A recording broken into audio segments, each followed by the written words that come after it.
प्रदोष व्रत करने वाले को भोजन नहीं करना चाहिए, ध्यान दीजिए। फलाहार करो, उसमें भी नमक का सेवन मत करो। प्रदोष व्रत में नमक का सेवन वर्जित होता है। कारण क्या कारण होता है? उसका एक कारण माना गया नमक की वर्जितता।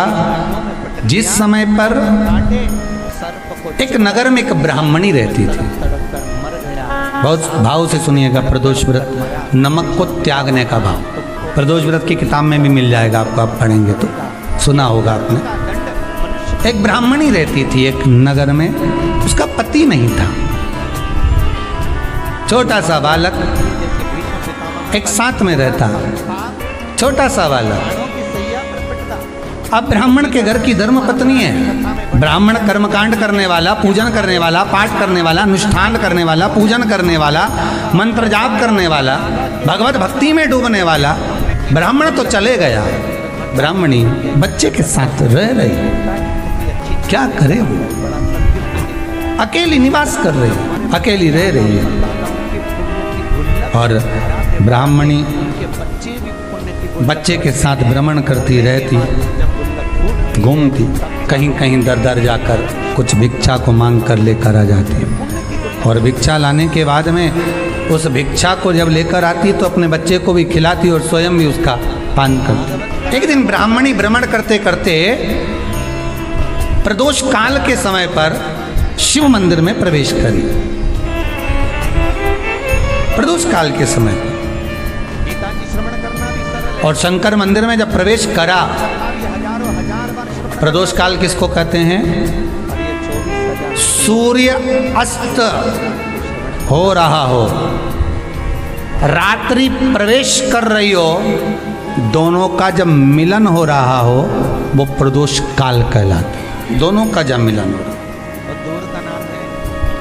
सूर्यास्त हो रहा हो, रात्रि अपना चरण बढ़ाने के लिए आगे बढ़ रही हो और दोनों का जब मिलन हो रहा है, वो प्रदोष काल है, वो प्रदोष का समय है। ब्राह्मणी मंदिर में प्रवेश कर रही, जब ब्राह्मणी मंदिर में प्रवेश करी, मंदिर के अंदर पहुंची, प्रदोष काल का समय था, प्रदोष का समय चल रहा था।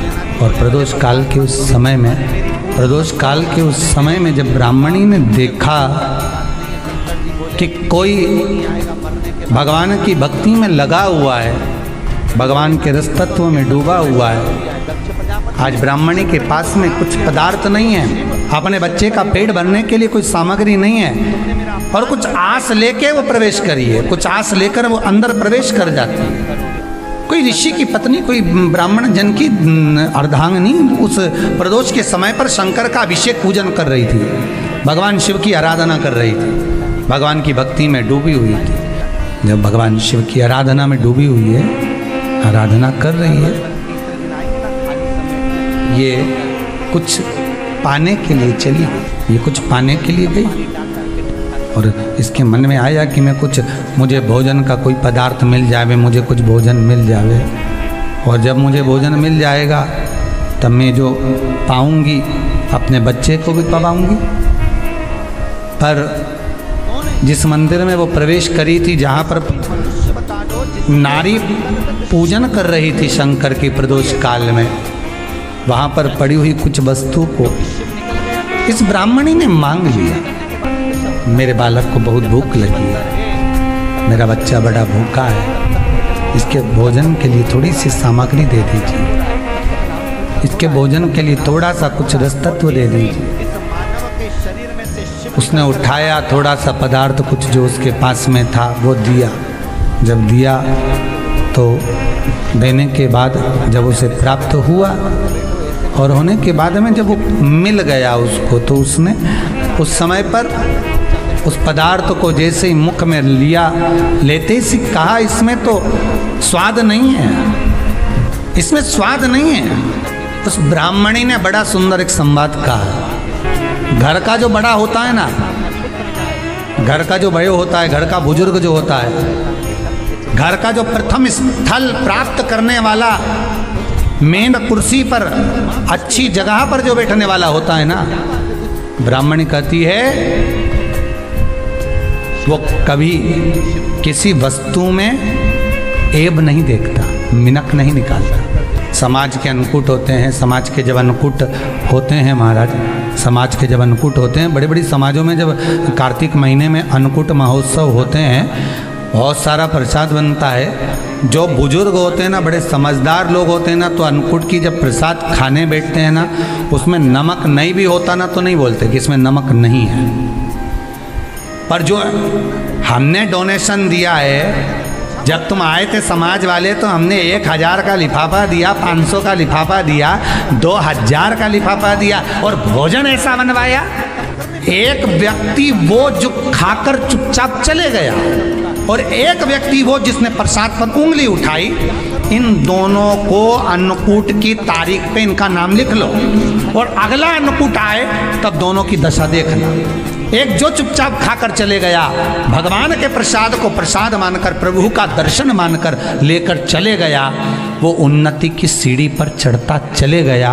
और जो मिनक निकालता रहा वो साल भर खटर पटर की जिंदगी जीता रहा।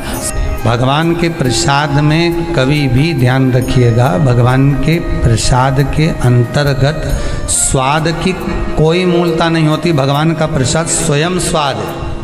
भगवान के प्रसाद में नमक नहीं देखना, मिर्ची नहीं देखना, भगवान के प्रसाद में शक्कर नहीं देखना, भगवान के प्रसाद में कुछ ये नहीं देखना कि कितना माल डला, कितना घी, कितना बादाम, कितना काजू, कितना इलायची डला। हाँ, यहाँ तक शास्त्र कहता है कि भगवान का प्रसाद अगर बन रहा है तो उसकी सुगंध भी नहीं ली जाती है महाराज। यहाँ तक शास्त्र कहता है। जब तक भगवान उसको पानी ले तब तक उसका सुगंध भी नहीं ली जाती। और कई कई जगह तो भगवान को प्रसाद अगर सूखा सामान हाथ में आ गया, इलायची कैसी है, मंदिर के अंदर जाने वाली है भगवान को डालने के लिए, लाओ यार किसकी दुकान से आई इलायची बताओ, इलायची तो 25 बार सूंघा, हाँ हाँ अच्छी है, अब सूंघ लिया तो भगवान इसको स्वीकार करेगा क्या? अरे जम के तो बोलो। एक फूल तुमने बगीचे से तोड़ा और सोचा इसमें पहले मैं सूंघ लेती हूँ, इसमें स्वाद है कि नहीं, इस फूल में गंध है कि नहीं, इसमें सुगंध है कि नहीं, और फूल सूंघ लिया, उसके बाद तुम भगवान को देखो, भगवान स्वीकार करेगा नहीं। कई कई घरों में तो हंडी से दाल चलाती जाए ने हाथ में डाल के महाराज। ब्राह्मणी ने जैसी मुख में लिया थूक दिया। ये श्रेष्ठ नहीं है। जो ऋषि की पत्नी अंदर पूजन कर रही थी प्रदोष काल, उसने कह दिया आपका चेहरा बता रहा है कि आप ब्राह्मण की धर्म पत्नी, पर आज आप दर दर जाकर अगर भिक्षा मांग रही हो, दर दर जाकर अगर भीख मांग रही हो, दर दर जाकर भिक्षा को मांग रही हो, तो इसमें आपके पति का दोष नहीं है, दोष आपका है। क्योंकि आप भगवान के प्रसाद में भी जो स्वाद देखी थी ना, ये आपका एक जन्म का नहीं है, ये ना जाने कितने जन्म का है। ब्राह्मणी के मस्तिष्क में बैठ गया, ब्राह्मणी के उस वो कहा ना, वो बक्कल में नहीं अक्कल में बैठ गया कि ये स्वाद नहीं देखना। इसलिए प्रदोष व्रत के अंतर्गत ब्राह्मणी ने उस दिन से विचार कर लिया कि जैसे आप पूजन कर रही हो, जैसे आप अर्चना कर रही हो, जैसे आप आराधना कर रही हो, ऐसी आराधना, ऐसी पूजन, ऐसी भक्ति मैं भी करूँगी, ऐसी आराधना मैं भी करूँगी। अब मैं स्वाद नहीं देखूँगी। तो प्रदोष व्रत करने वाले को ध्यान रखना चाहिए कि नमक का सेवन ना करे, भोजन ना करे, फलाहार करिए, फल का आहार करिए, प्रयास करिए।